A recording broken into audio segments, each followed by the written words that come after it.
বন্ধুরা, আবারও একটি নতুন জরিপ নিয়ে আসলাম। সম্প্রতি একটি জনমত জরিপ করা হয়েছিল, আর সেই জরিপে সবার কাছে প্রশ্ন রাখা হয়, আগামী জাতীয় নির্বাচন সুষ্ঠু হলে আপনারা প্রথম ভোটটি কাকে দেবেন। তো দর্শক, এই জরিপে মূলত বাংলাদেশের প্রধানতম 6টি রাজনৈতিক দলকে অপশন হিসেবে রাখা হয়েছিল। তো দর্শক, এই দলগুলো হলো ইসলামী আন্দোলন বাংলাদেশ, গণ অধিকার পরিষদ, বাংলাদেশ জামায়াতে ইসলামী, জাতীয় নাগরিক পার্টি বা এনসিপি, বাংলাদেশ জাতীয়তাবাদী দল বিএনপি এবং বাংলাদেশ আওয়ামী লীগ। মূলত এই 6টি রাজনৈতিক দলের মধ্যে সবার কাছে প্রশ্ন করা হয়েছে যে আগামী নির্বাচন সুষ্ঠু হলে আপনারা কোন দলকে ভোট দিতে চান। তো দর্শক, এই জরিপ থেকে আমরা জানতে পারবো যে কোন দল কতটুকু মানুষের সমর্থন পাবে। তাছাড়া বর্তমানে বাংলাদেশের কতভাগ মানুষ আবারও আওয়ামী লীগকে ক্ষমতায় দেখতে চায়। তো প্রথমে আমরা দেখব গণ অধিকার পরিষদ, যেটা নুরুল হক নূরের। সেই গণ অধিকারের পক্ষে দেশের কতভাগ মানুষের সমর্থন রয়েছে। তো দর্শক, এখানে আপনারা দেখতে পাচ্ছেন যে গণ অধিকার পরিষদের পক্ষে সমর্থন জানিয়েছে দেশের 3% মানুষ, অর্থাৎ এখানে প্রায় 4,50,000 মানুষের মধ্যে জরিপ করা হয়েছিল। সেখানে গণ অধিকার পরিষদ পেয়েছে 13,500 ভোট, অর্থাৎ 4,50,000 মানুষের মাঝে এই 13,500 ভোটার তারা সিদ্ধান্ত নিয়েছে যে তারা আগামী জাতীয় নির্বাচনে গণ অধিকার পরিষদকে তারা ভোট দেবে। এবার আমরা জানবো যে আগামী জাতীয় নির্বাচনে দেশের কতভাগ মানুষ ইসলামী আন্দোলন বাংলাদেশকে ভোট দিতে চায়। তো দর্শক, এখানে আপনারা দেখতে পাচ্ছেন ইসলামী আন্দোলন বাংলাদেশ, তাদের পক্ষে দেশের 5% মানুষ সমর্থন জানিয়েছে। ইসলামী আন্দোলনের জনপ্রিয়তা কিছুটা আগের চেয়ে বেশি জনপ্রিয়তায় শীর্ষে অবস্থান করছে। তাই ইসলামী আন্দোলন বাংলাদেশ এই জরিপে দেখা গেছে 5% মানুষের সমর্থন রয়েছে ইসলামী আন্দোলন বাংলাদেশের প্রতি। তো দর্শক, আপনারা এখানে দেখতে পাচ্ছেন যে 4,50,000 ভোটারের মাঝে 5% মানুষ তারা সমর্থন জানিয়েছে আগামী জাতীয় সংসদ নির্বাচন সুষ্ঠু এবং গ্রহণযোগ্যতা পেলে ইসলামিক আন্দোলন বাংলাদেশকে 22,500 ভোটারের সমর্থন রয়েছে, অর্থাৎ 5% ভোটার তারা এখনো মনে করছে জাতীয় সংসদ নির্বাচনে তাদের সমর্থন যাবে ইসলামী আন্দোলন বাংলাদেশের পক্ষে। তো দর্শক, এ পর্যায়ে আমরা দেখব আগামী জাতীয় নির্বাচন সুষ্ঠু হলে দেশের কতভাগ মানুষ জাতীয় নাগরিক পার্টি, যেটা ছাত্রদের তৈরি করা নতুন দল, সেই নতুন দলকে ভোট দিতে চায় দেশের কতভাগ জনগণ। তো দর্শক, এখানে আপনারা দেখতে পাচ্ছেন জাতীয় নাগরিক পার্টি অর্থাৎ এনসিপি কে ভোট করেছে দেশের 16% মানুষ, অর্থাৎ মোট ভোটারের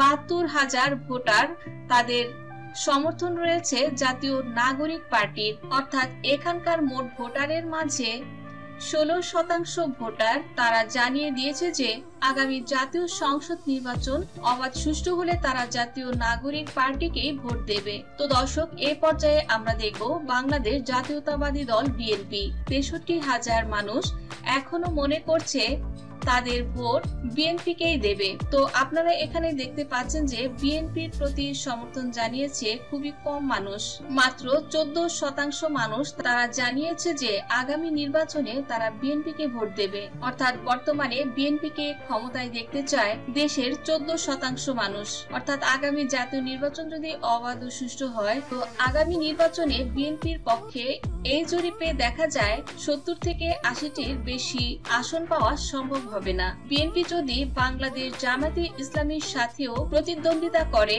বা বাংলাদেশ জামায়াতে ইসলামী বিএনপির মধ্যে নির্বাচন হয়, তাহলেও কিন্তু বিএনপির পক্ষে হেরে যাওয়া সম্ভব রয়েছে। আর এখানে বিএনপি কিন্তু অত্যন্ত অজনপ্রিয় দল হিসেবে বিবেচিত হচ্ছে এই জরিপে। তো দর্শক, এই পর্যায়ে আমরা দেখব এই জাতীয় সংসদ নির্বাচনে বাংলাদেশ জামায়াতে ইসলামী তাদের পক্ষে দেশের কতভাগ মানুষের সমর্থন রয়েছে। তো দর্শক, এখানে আপনারা দেখতে পাচ্ছেন যে বাংলাদেশ জামায়াতে ইসলামীর পক্ষে সমর্থন জানিয়েছে দেশের 22% মানুষ, অর্থাৎ আগামী জাতীয় নির্বাচন অবাধ ও সুষ্ঠু হলে দেশের এই 22% মানুষ কিন্তু বাংলাদেশ জামায়াতে ইসলামীকে ভোট দিতে চায়। তো দর্শক, এখানে আপনারা দেখতে পাচ্ছেন কিন্তু জামায়াতে ইসলামী বর্তমানে অত্যন্ত জনপ্রিয়, বিশেষ করে বিএনপির চেয়েও কিন্তু অনেক বেশি জনপ্রিয়। তো দর্শক, আগামী জাতীয় নির্বাচনে যদি আওয়ামী লীগ অংশগ্রহণ না করে তাহলে জামায়াতে ইসলামী বাংলাদেশ এবং বিএনপির ভেতরে যদি প্রতিদ্বন্দ্বিতা হয় তাহলে আমরা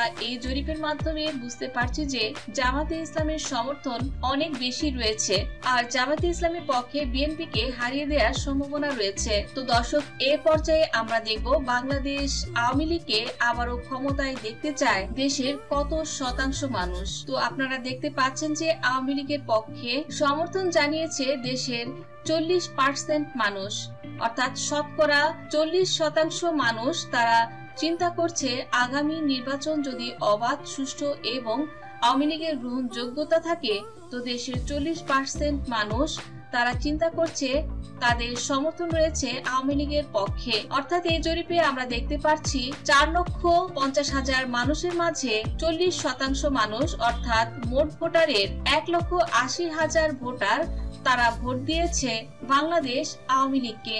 অর্থাৎ এখানকার মোট ভোটারের মধ্যে 1,80,000 ভোটার তারা জানিয়ে দিয়েছে যে আগামী নির্বাচনে তারা আওয়ামী লীগকে ভোট দেবে। তো দর্শক, এখানে ভোটার ছিল 4,50,000। তো মূলত দর্শক, এখানে আওয়ামী লীগের যে সমর্থন বিএনপির চেয়ে এখানে প্রায় 10 গুণ বেশি। অর্থাৎ বিএনপির প্রতি দেশের মানুষের যে পরিমাণ সমর্থন রয়েছে আর তার চেয়ে প্রায় 10 গুণ বেশি সমর্থন রয়েছে আওয়ামী লীগের প্রতি, আর জামাতের প্রতি দেশের মানুষের যে সমর্থন রয়েছে আর তার চেয়ে দ্বিগুণ সমর্থন রয়েছে আওয়ামী লীগের। প্রিয় দর্শক, বাস্তবে যদি সুষ্ঠু নির্বাচন হয় আওয়ামী লীগের পক্ষে হয়তোবা 50%-এরও বেশি ভোট পাওয়া সম্ভব হতে পারে। এর কারণ বর্তমানে আবারও আওয়ামী লীগের জনপ্রিয়তা দিন দিন বাড়ছে। আওয়ামী লীগকেই মানুষ বলতে শুরু করেছে যে আওয়ামী লীগের শাসনামলেই ভালো ছিল এবং আমরা আগেই ভালো ছিলাম। তো দর্শক, এই জরিপটি মূলত ভয়েস অফ আমেরিকার জরিপ থেকেই করা হয়েছে। তাছাড়া যে চাকরির প্রস্তুতি গ্রুপ, বিসিএস, ব্যাংক, প্রাইমারি বা শিক্ষক নিবন্ধন আর এই ধরনের পরীক্ষার প্রস্তুতির জন্য সেই গ্রুপেও কিন্তু এই ধরনের জরিপ করা হচ্ছে। আর সে সকল গ্রুপেও আমরা পর্যবেক্ষণ করে দেখতে পাচ্ছি যে আওয়ামী লীগ এবং জাতীয় নাগরিক কমিটির জনপ্রিয়তা রয়েছে, তারপরে রয়েছে জামায়াতে ইসলামী এবং সবচেয়ে বেশি জনপ্রিয়তায় এখনো অবস্থান করছে আওয়ামী লীগ। তো দর্শক, আপনারা দেখতে পাচ্ছেন যে জরিপটি কিন্তু সম্পূর্ণ নিরপেক্ষ একটি জরিপ ছিল, আর এই জরিপে কোনো পক্ষপাতিত্ব করা হয়নি। অর্থাৎ সব দলের মানুষই কিন্তু এখানে অংশগ্রহণ করেছিল। প্রিয় দর্শক, সম্পূর্ণ ভিডিওটি দেখার জন্য সবাইকে অসংখ্য ধন্যবাদ।